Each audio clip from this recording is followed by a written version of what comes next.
अस्सलाम वालेकुम नाज़रीन, आप देख रहे हैं न्यूज़ ग्लोब मुल्तान और मैं हूं आपका मेज़बान सैयद इरफान शाह। आज हमारे न्यूज़ ग्लोब के स्टूडियो प्रोग्राम अवामी बैठक में जो शख्सियत मौजूद हैं, उनका जो ताल्लुक़ है, उनका जो शोबा है वो है ला बिरादरी से।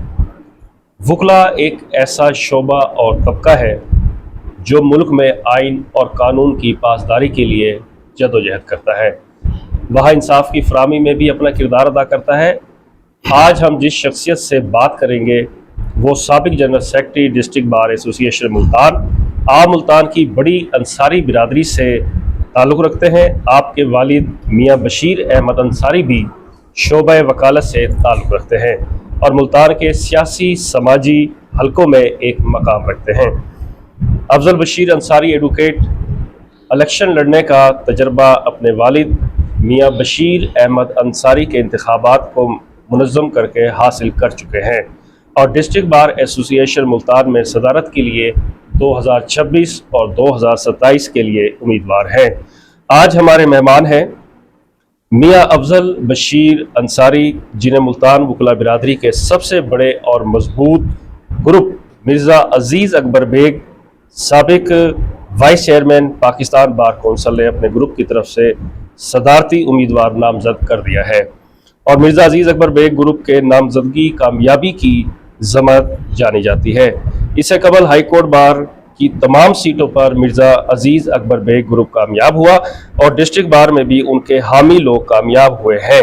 मियाँ अफजल बशीर अंसारी एडवोकेट साहब, सर बहुत शुक्रिया, आज आप हमारे न्यूज़ ग्लोब के स्टूडियो प्रोग्राम अवामी बैठक में तशरीफ़ लाए। अंसारी साहब, बताइएगा कि आपने कब से वकालत शुरू की और वकालत का जो शोबा है वो किस वजह से इख्तियार किया? औज़ुबिल्लाहि मिनश्शैतानिर्रजीम, बिस्मिल्लाहिर्रहमानिर्रहीम, नहमदुहु व नसल्ली अला रसूलिहिल करीम, अम्मा बाद, औज़ुबिल्लाहि मिनश्शैतानिर्रजीम। सबसे पहले तो मैं न्यूज़ ग्लोब मुल्तान और जनाब सैयद इरफान शाह साहब आपका शुक्रिया अदा करता हूँ कि आपने इस बहुत अच्छे प्लेटफार्म पर जो है मुझे गुफ्तगू का मौका दिया। इसमें बिलाशुबा कोई दूसरी राय नहीं है कि इंसान अपनी ज़िंदगी में जो भी बनता है वो किसी से इंस्पायर होकर बनता है। मैंने ये वकालत का शोबा अपने वालिद साहब को देखकर, उनके वकालत में शख्सियत को देखकर, इस वर्दी की करामात जो एक आपकी पर्सनैलिटी पे इफ़ेक्ट करती हैं, वो वकालत का शोबा, ये काला कोट किस तरह इंसान को निखार देता है, एतमाद देता है और बाकी मकाम अलहदा है पूरी सोसाइटी में वकील का। तो मैंने इसी बात को मद्देनज़र देखते हुए, अपने वालिद साहब की शख्सियत को देखते हुए, इस वर्दी के वक़ार को देखते हुए ये प्रोफेशन ज्वाइन किया और मैं अल्हम्दुलिल्लाह 2003 से जो है मैं डिस्ट्रिक्ट बार मुल्तान का मेंबर हूँ और मुझे आज तकरीबन 21 साल हो गए हैं इस डिस्ट्रिक्ट बार मुल्तान से जुड़े हुए। तो मेरी इंस्पायरेशन, मेरा पैशन और इस प्रोफेशन को अडॉप्ट करने का जो मोटिवेशन है वो मेरे वालिद साहब हैं, इसमें कोई शक नहीं। अच्छा अंसारी साहब, ये बताइएगा कि आपने इलेक्शन में हिस्सा लेने का जो फैसला किया है, इस वजह से किया? जी, मैंने 2019 में जनरल सेक्रेटरी का इलेक्शन कंटेस्ट किया और अल्लाह ताला ने कामयाबी दी और मैं जनरल सेक्रेटरी बन गया। अल्हम्दुलिल्लाह फ़ख्र से कहता हूँ कि मेरा टर्नओवर 2019 का बाकी टर्नओवर से मुवाजना करें, मुहासबा करें। अल्हम्दुलिल्लाह वकला की वेलफेयर के लिए काम किया है, करप्शन का कोई इल्ज़ाम नहीं है। अल्हम्दुलिल्लाह उसकी मेन वजह, देखिए मैं एक लायर सन हूँ।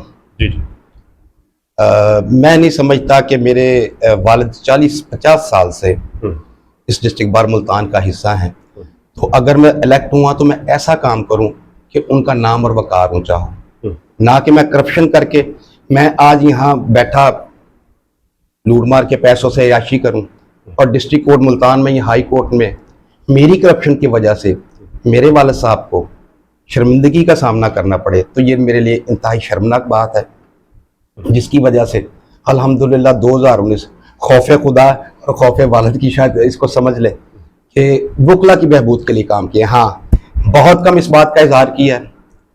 बरमला कहता हूँ, ये जुडिशल कम्प्लेक्स और पार्किंग प्लाजा ये 2019 की एग्जेक्टिव, जिसमें मेरे साथ मोहम्मद नाज़िम खान साहब जी और मेरी बाकी कैबिनेट की काफ़ी करती जाए, इसकी फिजिबिलिटी रिपोर्ट हमारे दौर में तैयार हमने करवाई। कासिम खान साहब से, जस्टिस कासिम खान साहब से अप्रूव हमने करवाया। ये ऑन द रिकॉर्ड बातें हैं। जब इसका संगे बुनियाद रखा गया तो बरबला उस तकरीब में कासिम खान साहब ने इस बात का इजहार किया कि आज इसकी बुनियाद रखने वालों में 2019 की एग्जेक्टिव है। उन्होंने डिस्ट्रिक्ट बार मुल्तान में आके पूरी बार के सामने इस बात का एतराफ़ किया। अल्हम्दुलिल्लाह अल्हम्दुलिल्लाह बार की खिदमत की है। आपने पूछा है कि आपने क्यों इलेक्शन लड़ना चाहते हैं। वकालत का गिरता हुआ मेयार, बहुत सी बातें हैं, बायोमेट्रिक है, ऑनलाइन है और बड़े अजाब हैं। आने वाले वकला के लिए, नौजवान वकला के लिए इतने स्कैंडल्स की भरमार है। तो बार को दुरुस्त सिमत लाने के लिए अल्हम्दुलिल्लाह 2019 में भी बार की वेलफेयर के लिए काम किया, कोई इंडिविजुअल काम नहीं किया। इंशाअल्लाह अगर ये बार मुझे इस काबिल समझती है तो इंशाअल्लाह वकील का वकार ऊंचा करूंगा, डिस्ट्रिक्ट बार मुल्तान का मेयार बेहतर करेंगे, अदालती निज़ाम बेहतर करेंगे। साइलिन को जो परेशानी है बायोमेट्रिक की सूरत में, सिलसिला वकालत में जो जो दरपेश मसाइल हैं मेरे वकला और साइलिन को, अगर इस बार ने मौका दिया तो इंशाअल्लाह पूरे दिल से पहले भी किया है और आइंदा भी करूंगा इंशाअल्लाह, ये मेरा वादा है। अच्छा अंसारी साहब, ये बताएं कोई आपकी ख़ास हिकमत अमली, कोई ऐसा मंशूर जो डिस्ट्रिक्ट बार के सदर बनकर आप करना चाहें, जो इससे पहले किसी सदूर ने ना किया हो, क्या समझते हैं आप? जी, इसमें अल्हम्दुलिल्लाह बहुत सा वर्क बाकी है। वकालत का मेयार नहीं रह गया, उसकी बहुत सारी वजूहात हैं। कुछ इस तरह की तरमीम लाई गई हैं, जैसे अभी रिसेंटली आया है पंजाब बार का कि स्ट्राइक का जो हक है वो कोर्ट्स को, डिस्ट्रिक्ट कोर्ट्स को नहीं है, वो पंजाब बार को है। सरासर गलत है।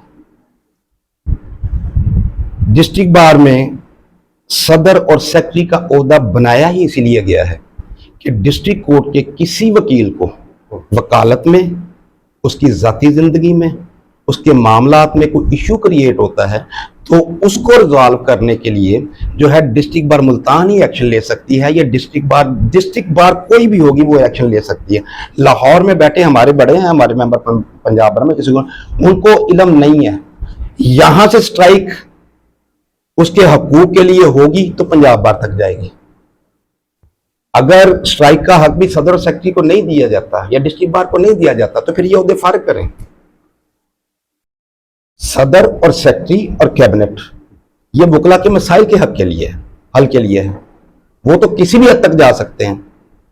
मैं अपने वकील के लिए किसी भी हद तक जा सकता हूं और गया हूं। 2019 में आप उठा के देखें कि कितने वकला पर पर्चे हुए हैं, जो थे अल्हम्दुलिल्लाह क्वाश करवाए हैं। एक कोऑर्डिनेशन बनाया था सीपीओ से, पुलिस से कोऑर्डिनेशन बना के रखा, जुडिशरी से कोऑर्डिनेशन बना के रखा, किसी के साथ बंदबाशी नहीं की, लेकिन कोऑर्डिनेशन बना के रखा। जहां सख्त मौकफ देना हुआ डटे रहे हैं और इंशाल्लाह आइंदा भी डटे रहेंगे। अच्छा अंसारी साहब, ये बताइएगा कि पार्किंग प्लाजा चैम्बर्स का स्कैंडल सामने है, इसकी हकीकत क्या है? आप इसके बारे में क्या राय रखते हैं? इसके बारे में मेरी भी वही राय है जो आम वकील की राय है।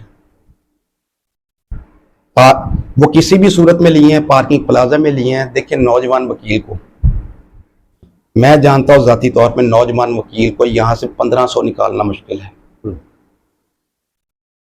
जब हम नए नए आए थे हमारे पास भी पेट्रोल डलवाने के पैसे नहीं होते थे। आज अल्लाह ने सारा कुछ दिया है, वकालत से कमाया। लेकिन ये जो इब्तदाई साल है, जितने ज्यादा चैम्बर्स हैं वो नौजवान वकला ने खरीदे हैं। पता नहीं उन्होंने कहां से पैसे, किसी ने जेवर बेचा है, किसी ने कुछ बेचा है, किसी ने भाई से उधार लिए हैं, पता नहीं किस तरह करके 2.5 लाख या 1.5 लाख बहुत बड़ी अमाउंट है नए वकील के लिए। और उनको अगर चैम्बर्स नहीं मिले, मैं किसी को क्रिटिसाइज नहीं करूंगा, लेकिन ज़ाब्ते की बात जरूर करूंगा कि अगर चैम्बर्स नहीं मिले उनको तो उनको उनका मुआवजा वापस मिलना चाहिए। और अगर अल्लाह ने मौका दिया तो इस मैटर को सॉल्व करेंगे। ये इतना बड़ा मैटर नहीं है। अंसारी साहब, ये बताइएगा कि सुप्रीम कोर्ट की जानिब से मुल्तान में ऑनलाइन समाअत की हिदायत के बावजूद समाअत शुरू नहीं हुई, क्या वजह इसकी? इसकी वजह हमेशा से जनूबी पंजाब को महरूम किया गया है। वो बाहर का बेंच का मसला हो, वो इंतज़ामी अमूर हों, वो किसी भी मसले में हों, हमेशा जनूबी पंजाब को का इस्तेहसाल हुआ है।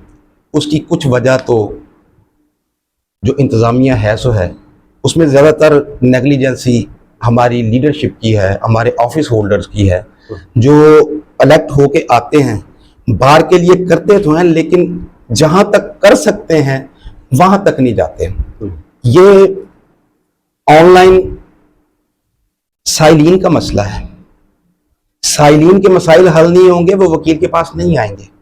वकील के पास नहीं आएंगे, वकील का जो माशी तौर पे पेशा है, माशी बदहाली हो जाएगी, समाजी बदहाली हो जाएगी। जब तक साइल मुस्तफीद नहीं होता, सहल पसंद नहीं होता, फैसिलिटेट नहीं होता, वकालत का शोबा ज़वाल पजीर ही रहेगा। इसलिए ऑनलाइन को ये साइलिन की सहूलत के लिए, ताकि केसेस निपटें, ज़्यादा से ज़्यादा जल्द से जल्द केसेस निपटें, इंसाफ मिले, और ये लिंक बहुत ज़रूरी है।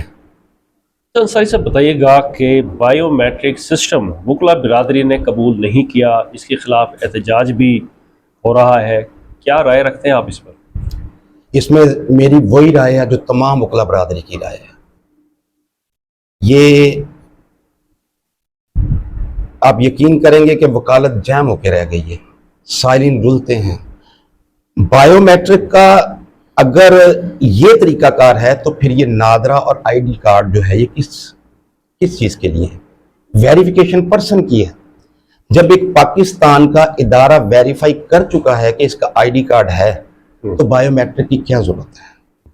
ये एक फजूल सर्विस है साइलिन को तंग करने के लिए। वकालत में इसकी वजह से इंतहाई मुश्किलात पेश आ रही हैं। एक डेकोरम जो वकील का है वो मजरूह हुआ है। साइलिन और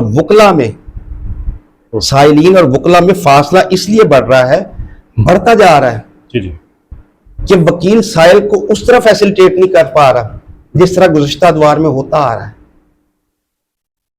साइलिन का ये जवाब है कि फिर हमें कोर्ट के दरवाजे के साथ बांध दें, हम बाकी दुनिया के काम ना करें। आप यकीन करें, मेरे पास एक केस है, शहादत करवानी है, बायोमेट्रिक करवाएं। भाई शहादत में पहले नाम दिया हुआ है, आफ्टर अरेस्ट की बायोमेट्रिक करवाएं, मिसलिनियस की बायोमेट्रिक करवाएं।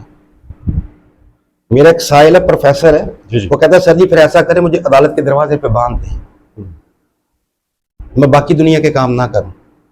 वकालत बिल्कुल तबाह हो रही है, बायोमेट्रिक का मुकम्मल बाइकाट करते हैं, और अगर अल्लाह ने मौका दिया इंशाल्लाह इसके लिए आवाज़ उठाएंगे और इसको करेंगे। लेकिन मुझे उम्मीद है, मेरे वकील भाई लगे हुए हैं, वो जिस पार्टी से मर्जी हैं, वो बेशक मेरे अपोनेंट हैं या मेरे साथ हैं, ये सबका मसला है बायोमेट्रिक। हम यकजुबान सब वकला इसके खात्मे का मुतालबा करते हैं, और इंशाल्लाह अगर अल्लाह ने मेहरबानी की, मैं दुआ करता हूं कि ये मामला जल्द से जल्द रिजॉल्व होना हो, और अगर अल्लाह ने मेहरबानी की तो इंशाल्लाह इसके लिए स्ट्रॉन्ग आवाज़ उठाएंगे और इसको हल करेंगे। जी ठीक हो गया। अंसारी साहब बताइएगा कि ज़िशान शबीर डोडी जो है एडवोकेट वियाड़ी से ताल्लुक़ था, और दीगर वकला का कत्ल, और जाम अब्दुल मजीद एडवोकेट जलालपुर समेत दीगर वकला पर जो झूठे मुकदमात हैं वो बाइश तशवीश है, आप क्या राय रखते हैं इस पर? इसमें राय मेरी यही है जो तमाम बातें डिस्कस हो चुकी हैं। एक सोची समझी साजिश के तहत वकला को दीवार के साथ लगाया जा रहा है, क्योंकि वकला कम्युनिटी एक वाहद ऐसी कम्युनिटी है, वो हर दौर में जुल्म के खिलाफ, नाइंसाफी के खिलाफ, अमरियत के खिलाफ, और इस मुल्क में जो भी इस मुल्क की भलाई के लिए तहरीक चली है आज तक, वकला सबसे आगे होते हैं। अब वकला को दीवार से लगाने की कोशिश की गई है। उनकी वकालत में इनकी एक प्लानिंग ये है कि इनकी वकालत में इतनी मुश्किल पेश कर दो, ये बायोलिंक की वजह से, बायोमेट्रिक की वजह से, कि इनका मुआशरे में असर रसूख खत्म हो जाए, ये सिर्फ अपनी रोजी रोटी के चक्कर में रह जाए। लेकिन हम यकीन दिलाते हैं, हम इस मुआशरे का सतून है, हम अपना हक भी लेंगे रोजी रोटी का, और हम समाजी काम भी करेंगे और मुआशी काम भी करेंगे इंशाअल्लाह। अच्छा अंसारी साहब ये बताइएगा कि जिशान डुड्डी केस में जी जी ये सब वजह यही है। जी जी हमारे दोस्त कहते होते हैं यार वकील सस्ता हो गया हूं, वकील बड़ा महंगा सी, वकील अब सस्ता हो गया, जिसका दिल करता है सर फाड़ देता है, जिसका दिल करता है कत्ल कर देता है। ये उनके हाथ नहीं बढ़े, हम कमजोर हुए हैं, हम वकीलों को बांटा जा रहा है, हमारे हाथ बांधे जा रहे हैं। हम वकला बरादरी को होश के नाखुन लेने चाहिए, अपने ज़ाती मुखालफतों को भूल कर जो मेन काजिज हैं ये 2-3, इनके लिए हमें भरपूर जोर लगाना चाहिए। और अगर अल्लाह ने मेहरबानी की तो इंशाअल्लाह आपको नजर आएगा कि डिस्ट्रिक्ट बार के हकूक़ के लिए पहले भी लड़ते रहे हैं, अल्लाह ने मेहरबानी की, इंशाअल्लाह लड़के दिखाएंगे। और इसकी हम भरपूर करते हैं और इसकी गिरफ्तारी का मुतालबा करते हैं। आप देखिए कि किस तरह प्लान्ड है, ये कोई फिल्म थोड़ी चल रही है। एक वकील कत्ल होता है, उसकी FIR नहीं होती, FIR होती है तो मुल्ज़म भाग जाता है, वो भी इतने हाई प्रोफाइल केस का। इसमें इंतजामिया की नाअहली है, वकला को दीवार से लगाने की कोशिश की जा रही है, ये हम होने नहीं देंगे। वकला हमेशा मुत्तहिद रहे हैं और इस कौम का, इस मुआशरे का एक सतून रहे हैं। इंशाअल्लाह ये तमाम मसाइल का डटकर सामना करेंगे और इंशाअल्लाह इन प्रोपेगेंडा के खिलाफ हम सीसा पलाई दीवार की तरह खड़े हैं। जी अंसारी साहब बताइएगा कि हाई कोर्ट मुल्तान बेंच खुद मुख्तार हाई कोर्ट क्यों नहीं बनी, क्या वजह इसकी? वही जो सुनते आ रहे हैं, जनूबी पंजाब की महरूमी है। जब तक इसमें शायद इस वक्त ज़रूरत है, बड़े अरसे से ज़रूरत है जनूबी पंजाब को अलहदा सूबे की, वो चाहे लसानी बुनियादों पर हो, वो चाहे किसी और वजह से हो। मैं तो लसानी बुनियाद का कायल नहीं हूँ, इंतज़ामी मामले में मैं चाहता हूँ, ये बड़ी दरीना हमारी इस खित्ते की ख्वाहिश है कि जनूबी पंजाब को एक अलहदा सूबा बनाया जाए और इख्तियारात इस सूबे को सौंप दिए जाएं।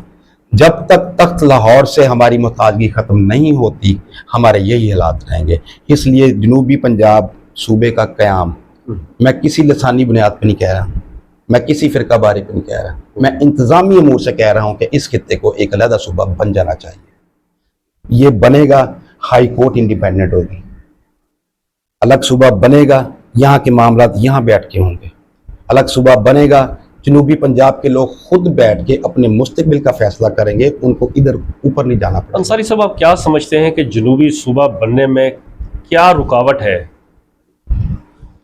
रुकावट उसमें हमारे कुछ तो जनूबी पंजाब की जो कायदीन रहे हैं, शायद उन्होंने इतनी तवज्जो नहीं दी।